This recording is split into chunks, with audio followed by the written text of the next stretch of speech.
ഈശോ മിശിഹായ്ക്ക് സ്തുതിയായിരിക്കട്ടെ. 2025 വലിയ നോമ്പിലേക്ക് നമ്മൾ പ്രവേശിക്കുകയാണ്. അനുതാപത്തിൻ്റെയും മാനസാന്തരത്തിൻ്റെയും സുവിശേഷ മൂല്യം നമ്മുടെ ജീവിതത്തിലേക്ക് സ്വീകരിക്കുന്നതിൻ്റെ ബാഹ്യ അടയാളമായി കുരിശു വരച്ചുകൊണ്ട്, ചാരം പൂശിക്കൊണ്ട് തിരുസഭ അവളുടെ വലിയ ധ്യാനത്തിലേക്ക് പ്രവേശിക്കുകയാണ്. 2025 ജൂബിലി വർഷമാണ്. ഈശോ മിശിഹായുടെ ജനനത്തിൻ്റെ ജൂബിലി വർഷം. 3 കാര്യങ്ങളാണ് ഫ്രാൻസിസ് മാർപ്പാപ്പ ഈ നോമ്പ് കാലത്ത് നമ്മുടെ ജീവിതത്തിലേക്ക് സ്വീകരിക്കണമെന്ന് പറഞ്ഞു തരുന്നത്. 1. വിശ്വാസവും പ്രത്യാശയും ജീവിതത്തിൽ നിറയ്ക്കുക. 2.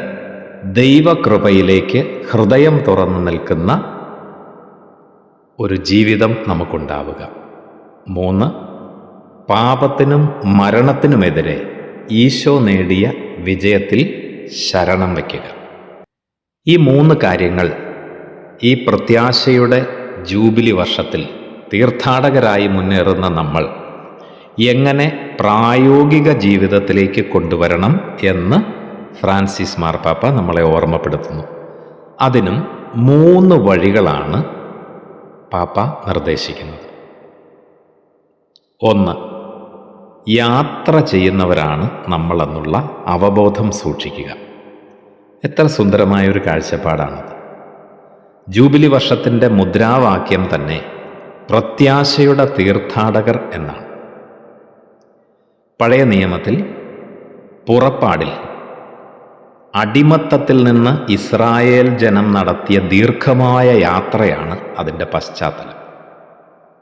പുതിയ നിയമത്തിൽ ഈശോ പാപത്തിൻ്റെ അടിമത്തത്തിൽ നിന്ന്, മരണത്തിൻ്റെ അടിമത്തത്തിൽ നിന്ന് നമ്മളെ ജീവൻ്റെ വിജയത്തിലേക്ക്, പ്രത്യാശയിലേക്ക് നയിച്ചു എന്ന് ഓർമ്മിച്ചുകൊണ്ടുള്ള തീർത്ഥാടനമാണ് നമുക്ക് ആവശ്യമെന്നാണ് പാപ്പ നമ്മളെ ഓർമ്മിപ്പിക്കുന്നത്.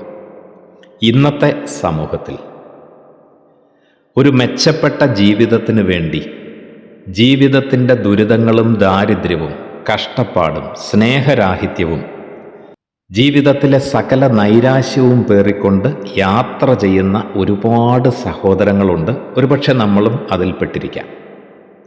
അങ്ങനെയുള്ളവരുടെ ജീവിതത്തിന് ഈ യാത്രയുടെ പ്രത്യാശ, അതായത് ഈശോ മിശിഹായാകുന്ന പ്രത്യാശ നൽകിക്കൊണ്ട് യാത്രയെ ജീവനുള്ള യാത്രയാക്കി മാറ്റാൻ ഫ്രാൻസിസ് മാർപ്പാപ്പ നമ്മളെ ഓർമ്മപ്പെടുത്തുകയാണ്.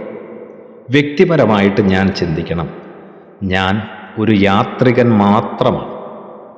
ശരിക്കും ഒരു യാത്രയിലെ മനോഭാവങ്ങൾ എന്നെ നയിക്കുന്നുണ്ടോ? അതോ ഒറ്റപ്പെട്ട് എല്ലാത്തിൽ നിന്നും മാറി എൻ്റേതായ സുഖമേഖലകളിൽ, കംഫർട്ട് സോണുകളിൽ ഞാൻ ആയിരിക്കുകയാണ്? പാപവും അഹങ്കാരവും തീർത്ത വഴികളിൽ, ഞാൻ പറയുന്നത് മാത്രം ശരിയെന്ന് പറയുന്ന വഴികളിൽ, മറ്റുള്ളവരാരും ശരിയല്ല എന്ന് വിചാരിക്കുന്ന എൻ്റെ വഴികളിലാണോ ഞാൻ? അവിടെ ശരിക്കുള്ള ഒരു മനസാക്ഷി പരിശോധന നടത്തിക്കൊണ്ട് യാത്ര ചെയ്യുന്നവനാണ് ഞാൻ എന്ന ചിന്തയിൽ ദൈവോന്മുഖനായിട്ട് മുന്നേറാനുള്ള ആഹ്വാനമാണ് ഒന്നാമതായി ഫ്രാൻസിസ് മാർപ്പാപ്പ ഈ നോമ്പ് കാലത്ത് നമുക്ക് നൽകുന്നത്. 2ാം ഘട്ടത്തിൽ യാത്ര ചെയ്യുന്നവർ മാത്രമല്ല നമ്മൾ. വെറുതെ ഒരു യാത്രയല്ല നമ്മുടേത്, മറിച്ച് ഒരുമിച്ചു യാത്ര ചെയ്യുന്നവരാണ് നമ്മൾ. അതാണ് 2ാമത്തെ ഘടകമായിട്ട് ഫ്രാൻസിസ് മാർപ്പാപ്പ പറയുന്നത്. സഹനടത്തമാണ്, സഭയോട് ചേർന്നുള്ള നടത്തമാണ് നമുക്കാവശ്യം. അതാണ് തീർത്ഥാടകയായ സഭയുടെ യാത്ര എന്നതുകൊണ്ട് ഉദ്ദേശിക്കുന്നത്. ഒരിക്കലും ഏകാന്ത പഥികരല്ല നമ്മൾ വിശ്വാസികൾ.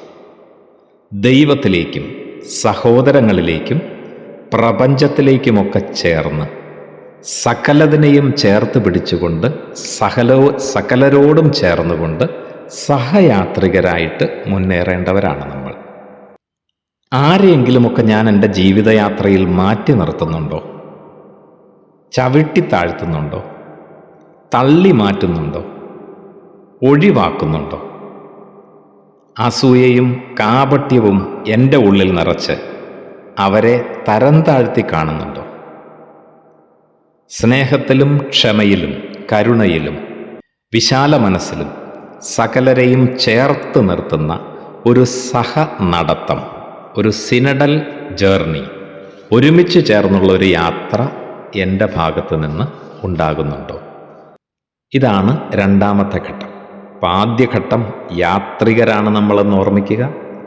രണ്ടാമത്തെ ഘട്ടത്തിൽ കൂടെ നടക്കേണ്ടവരാണ് നമ്മളെന്ന് ഓർമ്മിക്കുക. ഇനി അതിൻ്റെ മൂന്നാമത്തെ ഘട്ടം എന്ന് പറയുന്നത്, നമ്മൾ യാത്ര ചെയ്താൽ പോരാ, ഒരുമിച്ച് യാത്ര ചെയ്താൽ പോരാ, പ്രത്യാശയുടെ യാത്രികരായിട്ട് മാറണം. അതാണ് മൂന്നാമത്തെ തലം. അപ്പോൾ നിരാശപ്പെടുത്താത്ത ഒരു പ്രത്യാശ നമുക്കുണ്ട് എന്ന് നമ്മൾ തിരിച്ചറിയണം. ബെനഡിക്റ്റ് 16 മാർപ്പാപ്പ പറഞ്ഞിരുന്ന ഒരു വാക്യം ഉദ്ധരിച്ചുകൊണ്ടാണ് ഫ്രാൻസിസ് മാർപ്പാപ്പ അതിന് അടിവരയിടുന്നത്. മനുഷ്യന് ഉറപ്പ് ആവശ്യമാണ്. പ്രത്യേകിച്ച് സ്നേഹത്തിൻ്റെയും പ്രതീക്ഷയുടെയും കാര്യത്തിൽ അവനൊരു ഉറപ്പ് വേണം. ആ ഉറപ്പ് കൊടുത്ത ഒരേ ഒരാൾ ഈശോ മിശിഹായാണ്. മരണത്തിനോ ജീവനോ, കെടുതികൾക്കോ പീഡനങ്ങൾക്കോ ആപത്തിനോ വാളിനോ നഗ്നതയ്ക്കോ ഒന്നിനും വേർപെടുത്താനാവാത്ത സ്നേഹവും ആ സ്നേഹത്തിൻ്റെ പോസിറ്റിവിറ്റിയും ആ സ്നേഹത്തിൻ്റെ ഒരു അഷ്വറൻസും ഒരു ഉറപ്പും കൊടുത്തത് ഈശോ മിശിഹ മാത്രമാണ്. ആ ഈശോയുടെ ഉത്ഥാനമാണ് തകർക്കപ്പെടാത്ത പ്രത്യാശ എന്ന് അടിയുറച്ച് വിശ്വസിച്ചുകൊണ്ട് ആ ഉത്ഥിതൻ നമുക്ക് നൽകുന്ന നിത്യജീവനെ മുറുകെ പിടിച്ചുകൊണ്ട് പ്രത്യാശയോടെ മുന്നേറുക. ഈശോ നൽകിയ വാഗ്ദാനത്തിൽ വിശ്വസിച്ച് ധൈര്യസമേതം ചുവടുവെക്കുന്നവരായിട്ട് മാറുക.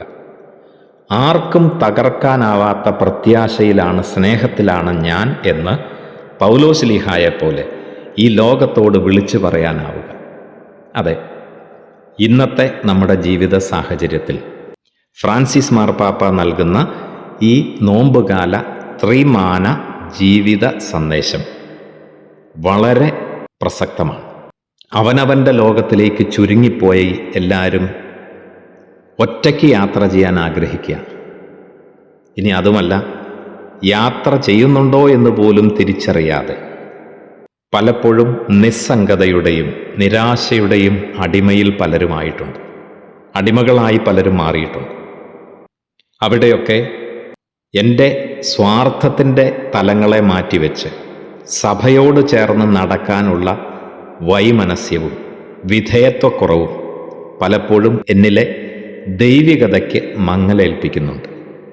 ഇനി ഏറ്റവും പ്രത്യാശ സമ്പത്തിലോ സ്ഥാനമാനങ്ങളിലോ നേട്ടങ്ങളിലോ അല്ല, ഈശോ മിശിഹായിൽ തന്നെ നിത്യജീവനിൽ വയ്ക്കാനുള്ള ഒരാഹ്വാനവും എനിക്കുണ്ടാവുക. ഈ കാലഘട്ടത്തിൽ ഫ്രാൻസിസ് മാർപ്പാപ്പ നൽകുന്ന ഈ ഒരു സന്ദേശം നമുക്ക് സ്വീകരിക്കാം. നമ്മുടെ പരിശുദ്ധ പിതാവിൻ്റെ ആരോഗ്യത്തിനു വേണ്ടി പ്രാർത്ഥിക്കാം. അങ്ങനെ ഈ നോമ്പുകാലം നമ്മുടെ ജീവിതത്തിൻ്റെ നിസ്സാരതകളെ ഓർമ്മിക്കുന്നതോടൊപ്പം അനശ്വരമായ ഒരു ജീവിതത്തിലേക്ക്, ഉത്ഥാനത്തിലേക്ക്, ചാരത്തിൽ നിന്ന് സ്വർലോകത്തിലേക്ക് നമ്മളെ നയിക്കുന്ന അനശ്വരമായൊരു പ്രത്യാശയിൽ സഭയോട് ചേർന്ന് ഒരുമിച്ച് യാത്ര ചെയ്യുന്നവരാണ് എന്ന തിരിച്ചറിവിൽ ഈ നോമ്പുകാലം കൃപയുടെ വസന്തമാക്കി മാറ്റാൻ നമുക്ക് സാധിക്കട്ടെ. പ്രത്യാശയുടെ തീർത്ഥാടകരായി നമുക്ക് മുന്നേറാം. ഈശോ സമൃദ്ധമായി നമ്മളെ അനുഗ്രഹിക്കട്ടെ.